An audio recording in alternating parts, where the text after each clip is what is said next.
കഴിഞ്ഞ 24 മണിക്കൂറിനുള്ളിൽ ഇസ്രായേലിൽ വലിയ തോതിലുള്ള അറ്റാക്ക് ഇറാൻ നടത്തിയിട്ടുണ്ടെന്നും അതിൽ വലിയ നാശനഷ്ടങ്ങൾ ഉണ്ടായിട്ടുണ്ടെന്നും ഇസ്രായേലിലെ ഹെൽത്ത് മിനിസ്റ്ററുടെ റിപ്പോർട്ടുകൾ സൂചിപ്പിക്കുന്നുണ്ട്. അതുപോലെ നമ്മുടെ ട്രംപ് അണ്ണൻ ഇപ്പോൾ വിശുദ്ധനായിരിക്കുകയാണ്.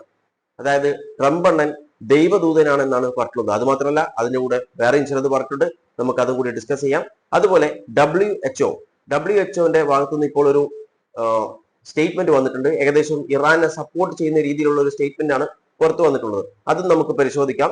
അതുപോലെ അറബ് ലീഗ് ചീഫ് ഇപ്പോൾ ഈ യുദ്ധത്തിൽ ഇറാനെ വീണ്ടും വിമർശിച്ചിട്ടുണ്ട്. ആ കാര്യത്തെയും നമുക്ക് കൃത്യമായിട്ട് വിലയിരുത്തേണ്ടതുണ്ട്. കാരണം ഇതിൽ അറബ് ഗൾഫ് കൺട്രീസിനാണോ അതോ ഇറാന്റെ ഭാഗത്താണോ തെറ്റ് എന്ന് കൃത്യമായി നമുക്ക് വിലയിരുത്തേണ്ടതുണ്ട്. അത് നമുക്ക് ഓരോ കാര്യങ്ങളും വിശദമായിട്ട് തന്നെ ഡീറ്റെയിൽ ചെയ്യാം. അതുപോലുള്ള മറ്റൊരു കാര്യമാണ്, ഇറാനിൽ നിന്നും വരുന്ന റിപ്പോർട്ടുകൾ നോക്കിയാൽ മനസ്സിലാവുന്ന ഒരു കാര്യം, US വീണ്ടും പണി കിട്ടിയിട്ടുണ്ട്. നമുക്ക് ആദ്യം തന്നെ നമ്മളുടെ ട്രംപ് അണ്ണനെ വിശുദ്ധനാക്കുന്ന, ദൈവദൂതനാക്കുന്ന ആ ഒരു വീഡിയോ കണ്ടാലോ? Let us pray. Father, you tell us in the book of Esther that the Persians, the Iranians, were wanting to kill every Jew, woman, child, and do it all in one day. But you raised up Esther to save the Jewish people. Father, we thank you. Today, the Iranians, the wicked regime of this government, wants to kill every Jew and destroy them with an atomic fire. But you have raised up President Trump. You've raised him up for such a time as this. And Father, we pray that you'll give him victory. Father, we pray for our military, that you'd watch over, protect them. Father, we pray for the people of Iran who want freedom, to be set free from these Islamic lunatics. Father, we thank you for your Son, Jesus Christ, who came to this earth to take our sins, that he died and shed his blood on a cross for our sins, that he was buried. He took our sins to the grave, but you raised him to life. And Father, we thank you and we praise you and we give you the glory. Father, protect President Trump. We pray this in Jesus' name. Amen. കേട്ടില്ലേ? ഇതിൽ പറഞ്ഞിട്ടുള്ള ഒരു കാര്യം, ഇതിൽ പറഞ്ഞിട്ടുള്ളത് Iran ജൂയിഷിനെ എല്ലാവരെയും കൊല്ലാൻ ഉള്ള ഒരു രാജ്യമാണ്. അവിടുത്തെ ഗവൺമെന്റ് അതാണ് ചെയ്യാൻ പോകുന്നത്. അതും അറ്റോമിക് ഫയർ വെച്ചിട്ടാണ് കൊല്ലാൻ പോകുന്നത് എന്നാണ് പറഞ്ഞത്. അതിൽ നിന്ന് രക്ഷിക്കാൻ വേണ്ടി ദൈവം കൊണ്ടുവന്ന ഒരു, അതായത് റൈസ് അപ്പ് എന്ന് പറഞ്ഞിട്ടുള്ളത് കൊണ്ടുവന്ന ഒരു വ്യക്തിയാണ് ഡൊണാൾഡ് ട്രംപ്.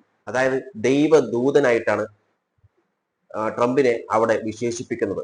അതിന് ഒരുപാട് കാരണങ്ങളുണ്ട്. അതിന്റെ ഏറ്റവും പർട്ടിക്കുലർ ആയിട്ടുള്ള ഒരു കാരണം എന്ന് പറയുന്നത്, ഇപ്പോൾ നമുക്ക് അമേരിക്ക നോക്കിക്കഴിഞ്ഞാൽ അമേരിക്കയിലെ ഒരുപാട് പേർ, ഒട്ടനവധി പേർ ഇപ്പോൾ ട്രംപ് അഡ്മിനിസ്ട്രേഷന് എതിരാണ്. പ്രത്യേകിച്ചും ഈ വാർ തുടങ്ങിയതിന് ശേഷം ഒരുപാട് അമേരിക്കൻസ് ട്രംപിനെതിരാണ്.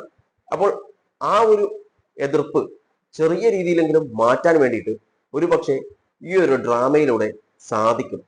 അതാണ് ഇതിന്റെ പിന്നിലുള്ള ഒരു ഉദ്ദേശം. അതുപോലെ വേറൊരു സ്ത്രീ, അതായത് ഒരു വിമൻ അവിടെ പറഞ്ഞിട്ടുണ്ട്. ഇതിന് ശേഷം ആ വീഡിയോ ഞാൻ വെക്കുന്നില്ല. അതിൽ പറഞ്ഞിട്ടുള്ളത് കമ്പയർ ചെയ്യുന്നതാണ്. അതായത് ജീസസ് ക്രൈസ്റ്റിനെയും ട്രംപിനെയും കമ്പയർ ചെയ്തിട്ട് അവരെ ഏകദേശം ഈക്വൽ ആക്കുന്ന രീതിയിലുള്ള സംസാരങ്ങളാണ് അവിടെ നടക്കുന്നത്. ഓക്കെ, അപ്പം ആ ഒരു രീതിയിലേക്ക് ട്രംപിനെ മാറ്റിക്കൊണ്ടിരിക്കുകയാണ്. എന്തിനു വേണ്ടി? ഈ ഒരു സപ്പോർട്ട്, അതായത് കൂടുതൽ സപ്പോർട്ട് ട്രംപിന് കിട്ടാൻ വേണ്ടി. ഇനി നമുക്ക് അറബ് ലീഗിന്റെ ചീഫ് പറഞ്ഞിട്ടുള്ള കാര്യങ്ങൾ കേട്ടു നോക്കാം. للأسف الشديد تواجه اليوم تحديا خطيرا وغير مسبوق في حدته وتأثيراته، إذ وللأسف الشديد مرة أخرى تواصل إيران اعتداءاتها اليومية بالصواريخ والطائرات المسيرة على عدد من الدول العربية في انتهاك صارخ وسافر للقانون الدولي والقانون الدولي الإنساني ولميثاق الأمم المتحدة. إن جامعة الدول العربية تجدد إدانتها الكاملة وبأشد العبارات لهذه الاعتداءات الإيرانية المتعمدة والغاشمة على كل من دول. ഓക്കെ, ഇതിൽ പറഞ്ഞിട്ടുള്ളത് വെച്ചാൽ പല ഗൾഫ് കൺട്രീസ്, അതായത് അറബ് സ്റ്റേറ്റിനെയും ഇറാൻ ടാർഗറ്റ് ചെയ്തിട്ട് അറ്റാക്ക് ചെയ്യുന്നു എന്ന രീതിയിലാണ് പറഞ്ഞിട്ടുള്ളത്. എന്റെ കണ്ടമെന്റ് ചെയ്തിട്ടുണ്ട്. അങ്ങനെയുള്ള കാര്യങ്ങളാണ് ഇതിൽ പറഞ്ഞിട്ടുള്ളത്. അതായത് ഈ ചീഫ് പറഞ്ഞു വെക്കുന്ന കാര്യങ്ങൾ. ഇവിടെ നമ്മൾ നോക്കേണ്ട കാര്യം, ഇവിടെ ശരിക്കും ആരുടെ ഭാഗത്താണ് തെറ്റ്? ഇറാന്റെ ഭാഗത്താണോ അതോ അറബ് സ്റ്റേറ്റിന്റെ ഭാഗത്താണോ? നമ്മളിത് കൃത്യമായി നോക്കിക്കഴിഞ്ഞാൽ നമുക്ക് വ്യക്തമായി മനസ്സിലാവുന്ന ഒരു കാര്യമുണ്ട്. ഇറാൻ എന്തിനാണ് ഈ Arab state, mainly Saudi Arabia, Bahrain, UAE ഇവരെയൊക്കെ അറ്റാക്ക് ചെയ്യുന്നത്? ഇവരെയൊക്കെ അറ്റാക്ക് ചെയ്യുന്നത് ഇറാന്റെ ഭാഗത്ത് നോക്കിക്കഴിഞ്ഞാൽ ഇറാൻ അറ്റാക്ക് ചെയ്യുന്നത് US ബേസിലേക്കാണ് അറ്റാക്ക് ചെയ്തുകൊണ്ടിരിക്കുന്നത്. ഓക്കെ, പക്ഷെ പലയിടത്തും ഡാമേജസ് വരുന്നുണ്ട്. അത് ഇത് ഇന്റർസെപ്റ്റ് ചെയ്യുമ്പോഴുള്ള ഡിബ്രീസ് വീണിട്ടാണ് പലയിടത്തും അപകടങ്ങൾ ഉണ്ടാകുന്നത്. ഓക്കെ, ഗൾഫ് കൺട്രീസിന്റെ കാര്യം നോക്കിയാൽ അവർക്ക് ഇത് അപലപിക്കാം, അവർക്ക് ഇതിനെതിരെ ഡിഫെൻഡ് ചെയ്യാൻ പറ്റും. കാരണം അവരുടെ രാജ്യത്തിന് നേരെയാണ് മിസൈൽസും ഡ്രോൺസും ഒക്കെ വരുന്നത് ഇറാന്റെ. അപ്പം രണ്ട് ഭാഗം നോക്കിയാൽ രണ്ട് ഭാഗത്തും ന്യായീകരണങ്ങളുണ്ട്. ഓക്കെ, കാരണം ഇറാൻ അടിക്കുന്നത് US ബേസിലേക്കാണ്. നേരെ തിരിച്ചിട്ട് ഇവർക്ക് ഡിഫെൻഡ് ചെയ്യാനും പറ്റും വേണമെങ്കിൽ. ഓക്കെ, അപ്പോൾ ശരിക്കും ഇതിന്റെ ഒരു ആരാണ് കാരണക്കാരൻ നോക്കിക്കഴിഞ്ഞാൽ ഇതിന്റെ മൂല കാരണം നോക്കേണ്ടി വരും. മൂല കാരണം എന്ന് പറയുന്നത് ഇറാനെ പോയി ഇസ്രായേലും US പോയിട്ട് അറ്റാക്ക് ചെയ്തു. അതാണ് ഇതിന്റെ കാരണം ആയിട്ട് വരുന്നത്. അപ്പോൾ ഈ നടക്കുന്നതിന്റെ ഒക്കെ കാരണക്കാരാരാണ്? US ഇസ്രായേലും തന്നെയാണ്. ഇറാൻ ചെയ്യുന്നത് അറബ് സ്റ്റേറ്റിനെ നേരെ അടിക്കുന്നില്ല, അവിടെയുള്ള US ബേസിനെയാണ് ഇവർ ലക്ഷ്യമിട്ട് അടിച്ചുകൊണ്ടിരിക്കുന്നത്. എനിക്ക് മനസ്സിലാക്കുന്നത്, അതായത് ഇറാന്റെ സ്പോക്ക് പേഴ്സൺ അടക്കം പറയുന്ന കാര്യം അതാണ്. ഞങ്ങൾ അടിക്കുന്നത് ഈ അറബ് സ്റ്റേറ്റിലുള്ള US ഫെസിലിറ്റീസിലൊക്കെയാണ് നമ്മൾ ടാർഗറ്റ് ചെയ്യുന്ന, അവർ ടാർഗറ്റ് ചെയ്യുന്ന കാര്യങ്ങൾ അതൊക്കെയാണെന്നാണ് അവർ പറഞ്ഞു വെക്കുന്നത്. പിന്നെ ഈ ചീഫ് പറയുന്ന മറ്റൊരു കാര്യം എന്ന് പറയുന്നത് UN ചാർട്ടറും, അതായത് UN ഒരുപാട് ചാർട്ടേഴ്സ് അതുപോലെ ഇന്റർനാഷണൽ ലോസിനൊക്കെ ബ്രേക്ക് ചെയ്യുന്നു ഇറാൻ എന്നൊക്കെ പറയുന്നത്. ശരിയാണ്, അവർ ബ്രേക്ക് ചെയ്യുന്നുണ്ട്. എന്നാൽ അതേസമയം ആദ്യം ആരാണ് ബ്രേക്ക് ചെയ്തിട്ടുള്ളത്? US ഇസ്രായേലുമാണ് ആദ്യം ബ്രേക്ക് ചെയ്തിട്ടുള്ളത്. കാരണം ഒരു പ്രൊവോക്കേഷനും ഇല്ലാതെ US ഇസ്രായേലും എന്ത് ചെയ്തിട്ടുണ്ട്? ഇറാനെ അറ്റാക്ക് ചെയ്തു. അവിടെ തന്നെ വലിയൊരു തെറ്റ് നടന്നു. ഈ തെറ്റിനെ പറ്റി പല രാജ്യങ്ങളും ഇപ്പോൾ ഈ പറയുന്ന അറബ് ലീഗ് ചീഫ് പോലും ആ സമയത്ത് സംസാരിച്ചിട്ടില്ല. അവർ സംസാരിക്കാൻ തുടങ്ങിയത് എപ്പോഴാണ്? അവർ സംസാരിക്കാൻ തുടങ്ങിയത് അത് ഇപ്പോഴും US സപ്പോർട്ട് ചെയ്തിട്ട് തന്നെയാണ് അവർ സംസാരിക്കുന്നത്. ഇറാനെ ഇറാനെ അഗനിസ്റ്റ് ആയിട്ട് തന്നെയാണ് ഇവർ സംസാരിക്കുന്നത്. US ഡിഫെൻഡ് ചെയ്തിട്ട് തന്നെയാണ് ഇവർ സംസാരിച്ചുകൊണ്ടിരിക്കുന്നത് ഇപ്പോഴും സ്റ്റിൽ. ഇവർ സംസാരിക്കാൻ തുടങ്ങിയത് ഇവർക്കെതിരെ ഇറാൻ, അതായത് ഇവരുടെ രാജ്യത്തുള്ള, അതായത് അറബ് രാജ്യത്തുള്ള US ഫെസിലിറ്റിനെ അടിക്കാൻ തുടങ്ങിയതിനു ശേഷമാണ് ഇവർ ഈ കാര്യത്തിൽ അഭിപ്രായങ്ങൾ പറയാൻ തുടങ്ങിയിട്ടുണ്ടായിരുന്നത്. ഇനി നമുക്ക് ഇസ്രായേലിന്റെ കാര്യം നോക്കാം. കഴിഞ്ഞ 24 മണിക്കൂറിനുള്ളിൽ വലിയ തരത്തിലുള്ള അറ്റാക്കിംഗ് ആണ് ഇസ്രായേൽ നടന്നിട്ടുള്ളത് എന്നാണ് മിനിസ്ട്രി പറയുന്നത്. ഹെൽത്ത് മിനിസ്റ്റർ പറഞ്ഞിട്ടുള്ള ഒരു കാര്യം നമ്മൾ ശ്രദ്ധിക്കേണ്ടതുണ്ട്. റിപ്പോർട്ട് പറയുന്നത് 148ഓളം ഇസ്രായേലീസിനെ ഹോസ്പിറ്റലിലേക്ക് കൊണ്ടുപോയിട്ടുണ്ട് കഴിഞ്ഞ 24 മണിക്കൂറിനുള്ളിൽ നടത്തില്ല. അപ്പോൾ ഓൺഗോയിങ് വാറിൽ ഇറാന്റെ അറ്റാക്ക് മൂലം ഏകദേശം ഇവർ പറയുന്നത് ഹോസ്പിറ്റലൈസ് ആയിട്ടുള്ളത് 6500 പേരാണെന്നാണ് പറഞ്ഞത്. അപ്പോൾ നമ്മൾ മനസ്സിലാക്കണം, ഇവർ ഈ 6500 പേര് എന്ന് പറയുമ്പോൾ എത്ര പേര് ഹോസ്പിറ്റലിൽ ഉണ്ടാവും? ഇവരുടെ റിപ്പോർട്ടാണ്. ഇവർ പകുതി മുക്കിയിട്ടാണ് റിപ്പോർട്ട് ചെയ്യുക. പകുതിയല്ല, 10% പുറത്തു വരുന്നത്. അതുപോലെ 148 പേർക്ക് ഇഞ്ചുറീസ് ഉണ്ടായിട്ടുണ്ടെന്നാണ് പറഞ്ഞത്. കഴിഞ്ഞ 24 മണിക്കൂറിനുള്ളിൽ 148 പേർക്ക് ഇഞ്ചുറീസ്. അപ്പോൾ അത് 148 ആണോ? ഒരിക്കലുമല്ല. എത്ര പേര് മരണപ്പെട്ടു? ആ കണക്കുകളും പറഞ്ഞില്ല. 148 പേർക്ക് പരിക്കുണ്ടെങ്കിൽ എത്ര പേര് അവിടെ മരണപ്പെട്ടിട്ടുണ്ടാവും? ഇതുപോലെ എത്ര സ്ഥലങ്ങളിൽ ഇറാൻ ദിവസേന അറ്റാക്ക് ചെയ്യുന്നുണ്ട്. ഇന്ന് തന്നെ ഹൈഫയിലുള്ള ഒരു അറ്റാക്ക് ഇന്ന് നടന്നതാണ്. അതിന്റെ വിഷ്വൽസ് ഒന്ന് കാണാം.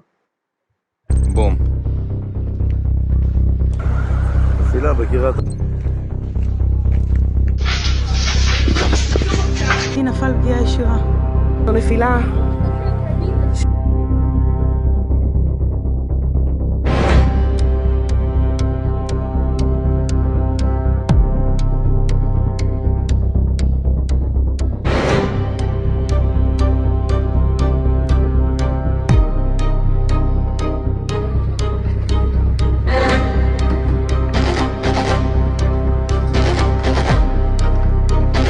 45 ഒരു സ്ഥലത്ത് മാത്രം നടന്നിട്ടുള്ള ഒരു അറ്റാക്കിംഗ് ആണ്. ഇതുപോലെ പല അറ്റാക്കിംഗ് നടക്കുന്നുണ്ട്. അപ്പോൾ എത്ര പേര് കൊല്ലപ്പെട്ടിട്ടുണ്ടാകും?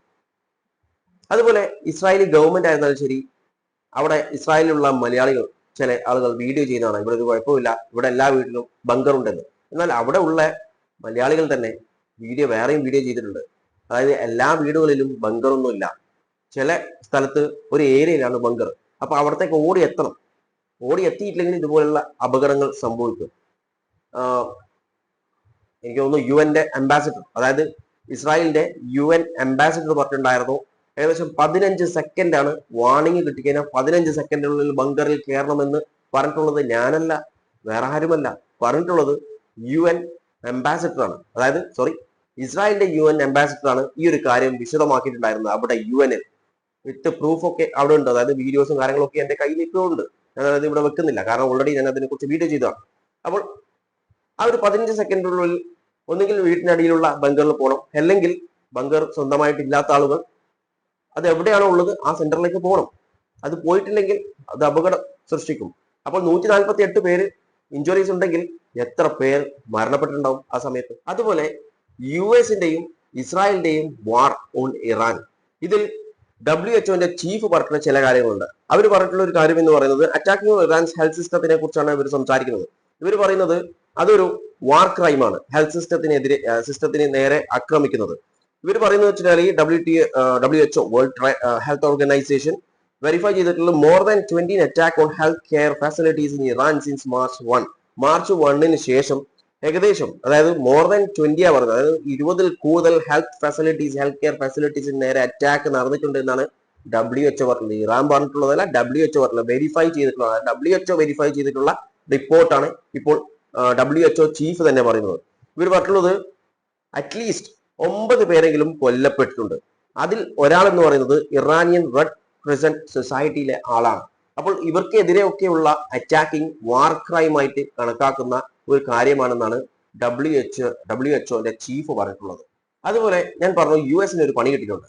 US-ന് കുറച്ച് ദിവസമായിട്ട് ഫുള്ള് പണിയാണ്. ഇന്നലെ സൗദിയിലും ജോർദാനിലും ഒക്കെയുള്ള ഒരുപാട് ബേസ് ഒക്കെ അടിച്ചു പൊടിച്ചിട്ടുണ്ട്. ഇന്നും ഒരുപാട് അറ്റാക്കിംഗ് നടന്നിട്ടുണ്ട്. ഇപ്പോഴത്തെ ഒരു അറ്റാക്കിംഗ് ഇറാൻ പറഞ്ഞിട്ടുള്ള ഒരു കാര്യം എന്ന് പറയുന്നത് F-35 jet shot down over central ഇറാനിൽ F-35 ജെറ്റ് അടിച്ച് പൊളിച്ചു കൊടുത്തിട്ടുണ്ടെന്ന് പറഞ്ഞാൽ, അത് മാത്രമല്ല അവർ പറഞ്ഞിട്ടുള്ളത് ആ അടിക്കലിന് അത്രയും നല്ല രീതിയിലാണ് അറ്റാക്ക് ചെയ്തിട്ടുള്ളത്. ആ ഒരു അടിക്കലിന് ആ പൈലറ്റ് ജീവനോടെ ഉണ്ടാവാനുള്ള യാതൊരു സാധ്യതയും ഇല്ല എന്നാണ് ഇറാൻ പറഞ്ഞിട്ടുള്ളത്. എന്നാൽ ഈ ഒരു കാര്യം US-ന്റെ കമാൻഡോ ഇതുവരെ വെരിഫൈ ചെയ്തിട്ടില്ല. അത് പറ്റില്ല, അൺക്ലൈംഡ് ആണ്. പക്ഷെ ഇറാൻ അത് ക്ലൈം ചെയ്തിട്ടുണ്ട്, ഇങ്ങനെ ഒരു സംഭവം നടന്നിട്ടുണ്ട്, അടിച്ച് പൊടിച്ചു കൊടുത്തിട്ടുണ്ടെന്ന് പറഞ്ഞിട്ടുണ്ട്. അങ്ങനെ ഒരുപാട് ഫ്ലൈറ്റ്സും കാര്യങ്ങളൊക്കെ അടിച്ച് പൊളിച്ചു കൊടുത്തിട്ടുണ്ട്, ജെറ്റും കാര്യങ്ങളൊക്കെ ഇറാൻ അടിച്ച് പൊളിച്ചു കൊടുത്തിട്ടുണ്ട്. അപ്പോൾ ഓരോ ദിവസം കഴിഞ്ഞ് US, അതായത് ട്രംപ് പറയുന്നത് ഈ യുദ്ധം അവസാനിക്കാൻ പോകുന്നു, എല്ലാം ശാന്തമായി കൊണ്ടിരിക്കുന്നു എന്നാണ്. അതേസമയം ഇറാന്റെ ഭാഗത്തുനിന്ന് നല്ല തരത്തിലുള്ള അടി US-നും കിട്ടുന്നുണ്ട്, ഇസ്രായേലിനും കിട്ടുന്നുണ്ട്.